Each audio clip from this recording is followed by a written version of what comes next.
Hello everyone, this is Shivangi. Welcome to show class. इस video में discuss करने वाले हैं हम spot exchange rate versus forward exchange rate. दोनों के बीच का डिफरेंस हम यहाँ समझेंगे दोनों ही लैंग्वेजेस में। तो चलिए स्टार्ट करते हैं। तो स्पॉट की बात करें, ऑन द स्पॉट जैसे बोलते हैं ना, तुरंत ही, करंट मतलब एट अ टाइम, ठीक है। उसी टाइम पे आप यहाँ एक्सचेंज कर रहे हो करेंसी। जब एक amount, current amount, one currency will trade for another currency. जब क्या होता है, एक मुद्रा किसी विशिष्ट समय पर दूसरी मुद्रा के लिए व्यापार करेगी, ठीक है। वो जो भी उसकी मौजूदा राशि है, मान लीजिए अब जो है जैसे $1 84 का है, 84 के आसपास का है, ठीक है। तो अब आप उसको अभी ऑन द स्पॉट जो है चेंज कर रहे हो कि भाई आपको $1 चाहिए और आपने उसके एक्सचेंज में कितने दे दिया। आप फ्यूचर का वेट नहीं, कल का वेट नहीं कर रहे, ठीक है। In future on the spot आपको वो चाहिए, करेंसी डॉलर चाहिए आपको, तो उसके एक्सचेंज में आप 84 रुपीज़ दे रहे हैं।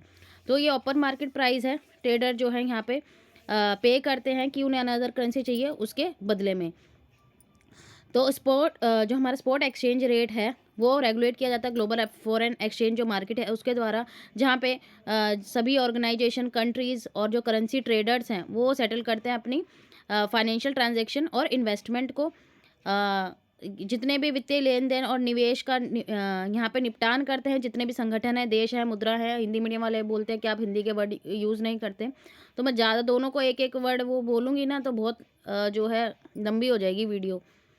बोलती तो मैं हिंदी में ही हूँ, वर्ड आप देख सकते हैं, पैराग्राफ सेम ही मैंने ट्रांसलेट कर रखा है। बाकी आप लोगों की मर्जी है कि आप बोलेंगे तो हिंदी में भी वर्ड मैं बोलने की कोशिश करूँगी। फॉरेन एक्सचेंज रेट जो है बहुत ज़्यादा एक्सटेंसिव लिक्विडिटी मार्केट है, क्योंकि आप तुरंत आपको लिक्विडिटी यहाँ मिल रही है, तरलता पाई जाती है यहाँ पे कि भाई आपने $1 के बदले में 84 रुपीज़ आपने करेंसी दी, दूसरी करेंसी आपके हाथ में आ गई, तो लिक्विडिटी है, ठीक है। ये नहीं कि आपको कोई पेपर जो है वर्क आप कर रहे हो, ठीक है, कि पेपर के फॉर्मेट में पहले आपको मिल रहा है उसके बाद आपको जो है करेंसी मिलेगी, ऐसा कुछ नहीं होता है, ठीक है। तुरंत आपको जो है यहाँ पे आपके हाथ में पैसा आ जाता है।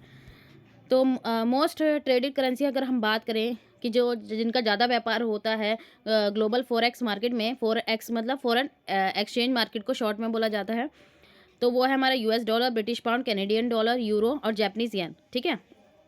तो ये बड़ी करेंसीज हैं, इनका सबसे ज़्यादा व्यापार किया जाता है और ये ट्रेडिंग प्रोसेस है, ठीक है। ये किसके बीच में होती है भाई? ग्लोबली होती है, मल्टीनेशनल कॉरपोरेशंस के बीच में, गवर्नमेंट इंस्टीट्यूशन के बीच में, म्यूचुअल फंड्स, इंश्योरेंस फर्म, सभी के बीच में होती है। और ट्रांजैक्शन एक्टिविटीज़ जो होती है भाई, किस लिए उनके बीच में ट्रांजैक्शन हो रही है, वो लोन्स भी हो सकता है, long term, short term investment हो सकती है, इम्पोर्ट एक्सपोर्ट, फाइनेंस, किसी भी चीज़ के लिए वो मुद्रा की डिमांड कर सकते हैं, करेंसी की डिमांड कर सकते हैं अदर देश जो अदर कंट्री की। तो ये जो रेट है बिजनेस हम बोले, व्यवसायों के लिए, निवेशकों के लिए, इन्वेस्टर्स, ट्रेडर्स, व्यापारियों के लिए, सभी के लिए इंपॉर्टेंट है। इंटरनेशनल ट्रांजैक्शन के लिए, जब हम इंटरनेशनल ट्रांजैक्शन में एंटर करते हैं तो हमें जो है फॉरेन करेंसी चाहिए भाई, जिस भी देश में हमें अपना सामान हमें खरीदना है जहाँ से, तो यहाँ पे इमीडिएट डिलीवरी होती है फॉरेन करेंसी की। तो अब जो स्पॉट रेट है वो इन्फ्लुएंस होता है बहुत सारे फैक्टर्स से, like interest rate, inflation rate, economic indicators, geopolitical event, market sentiment, ठीक है। तो एक सेकेंड, गला थोड़ा ख़राब है मेरा, तो इसलिए थोड़ा प्रॉब्लम हो रहा है मेरे को। चलिए फिर से स्टार्ट करते हैं। तो यहाँ पे अगर क्या हो रहा है, इंक्रीज़ हो रही है डिमांड, ठीक है, किसी भी पर्टिकुलर करेंसी की, तो इसका मतलब क्या है कि उसकी इकोनॉमिक कंडीशन भाई, उसकी जो है करेंसी की डिमांड, तो वहाँ पे जो इकोनॉमिक कंडीशन है वो फेवरेबल है, मतलब वहाँ पे सब अच्छा चल रहा है, इकोनॉमिक ग्रोथ हो रही है, वहाँ इन्वेस्टर्स जो उनका कॉन्फिडेंस है कि हाँ इस देश में अगर हम अपना पैसा लगाएंगे तो हमारा जो पैसा है वो डूबेगा नहीं, तो इसलिए। और नेगेटिव इसका उल्टा भी हो सकता है कि यहाँ करेंसी की डिमांड ना हो, डेप्रिसिएशन हो जाए करेंसी का। एप्रिसिएशन, डेप्रिसिएशन क्या होता है, $1 मान लीजिए 60 का, फिर $1 64 का हो गया, तो ये 64 जो हुए हैं ये करेंसी डेप्रिशिएट हो रही है। पहले आप $1 के बदले में 60 दे रहे थे, अब $1 के लिए आपको 64 देने पड़ेंगे, ठीक है। तो इसका मतलब आपकी करेंसी की वैल्यू इंटरनेशनल मार्केट में कम हो रही है। फॉरवर्ड, अब बात करते हैं फॉरवर्ड की। स्पॉट वाला खत्म हो गया, फॉरवर्ड का मतलब आगे, ठीक है। इसको हिंदी में अग्रिम भी बोलते हैं। तो हिंदी मीडियम वाले जो है टर्म एक बार इंग्लिश में याद रखना, बाकी तो ट्रांसलेट करके जो पेपर है वो तो हिंदी में भी रहता है, तो आप देख सकते हैं, ठीक है। तो यहाँ पे एक्सचेंज रेट जो है वो डिसाइड किया जाता है दो करेंसी के बीच में भाई, यहाँ फॉरेन एक्सचेंज मार्केट में डिटरमाइन किया जाता है एक्सचेंज रेट, लेकिन फ्यूचर ट्रांजेक्शन के लिए। स्पॉट रेट की तरह नहीं कि करंट मार्केट प्राइस जो चल रहा है उसी में आप इमीडिएट ट्रांजेक्शन करोगे, उसी में एक्सचेंज हो जाएगा। यहाँ पे जो जो पार्टीज होती है वो एग्रीड होती है एक्सचेंज रेट आज, ठीक है, लेकिन उसका सेटलमेंट कहाँ होता है, फ्यूचर डेट पे। भाई उसने बोला कि फ्यूचर में मैं इस करेंसी के बदले में इतने अपनी करेंसी दूंगा, कि मुझे $1 64 का चाहिए, ठीक है, इन फ्यूचर। अब वो $1 70 का हो जाए या वो $1 60 का हो जाए, ये मैटर नहीं करता। अभी जो बात हुई है कि हम $1 के बदले में 64 देंगे, तो हम 64 ही देंगे, ठीक है। अब वो 70 हो, ठीक है, बढ़े या घटे ये मैटर नहीं करता है, क्योंकि आज प्राइस डिसाइड हो गया, लेकिन पेमेंट कहाँ होगी, फ्यूचर में होगी, ठीक है। ट्रांजेक्शन कब होगी, फ्यूचर में।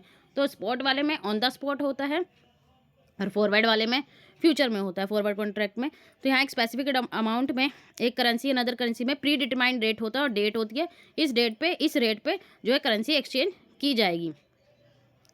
तो ये भी बिजनेस जो एंगेज हैं इंटरनेशनल ट्रेड में, व्यापार जो है अंतर्राष्ट्रीय व्यापार में जो लगे हुए हैं व्यवसाय, इन्वेस्टर जो है, तो जिन्हें करेंसी को लेके क्या रहता है, रिस्क रहता है, तो उनको यहाँ फ़ायदा हो सकता है कि अगर करेंसी डेप्रिशिएट कर रही है तो उन्हें यहाँ फ़ायदा हो सकता है। तो कैलकुलेशन जो रहता है फॉरवर्ड रेट का, उसमें क्या क्या फैक्टर इंक्लूड रहते हैं, करंट स्पॉट एक्सचेंज रेट, क्योंकि भाई जो भी करंट में चल रहा है उसको भी आप ध्यान में देंगे कि इन फ्यूचर में भाई क्या कितना हो सकता है, कितना ही, उसी के हिसाब से आप रेट डिसाइड करेंगे। बहुत करेंसी का इंटरेस्ट रेट कितना है, टाइम रिमेनिंग कितनी है, कितना कितना टाइम बचेगा मैच्योरिटी तक, ठीक है। और जो डिपेंड रहता है यहाँ पे इंटरेस्ट रेट, वो किसके बीच में रहता है, कि जो किसके बीच में, दो करेंसीज के बीच में। जो फॉरवर्ड यहाँ पे हम बात करें, यहाँ पे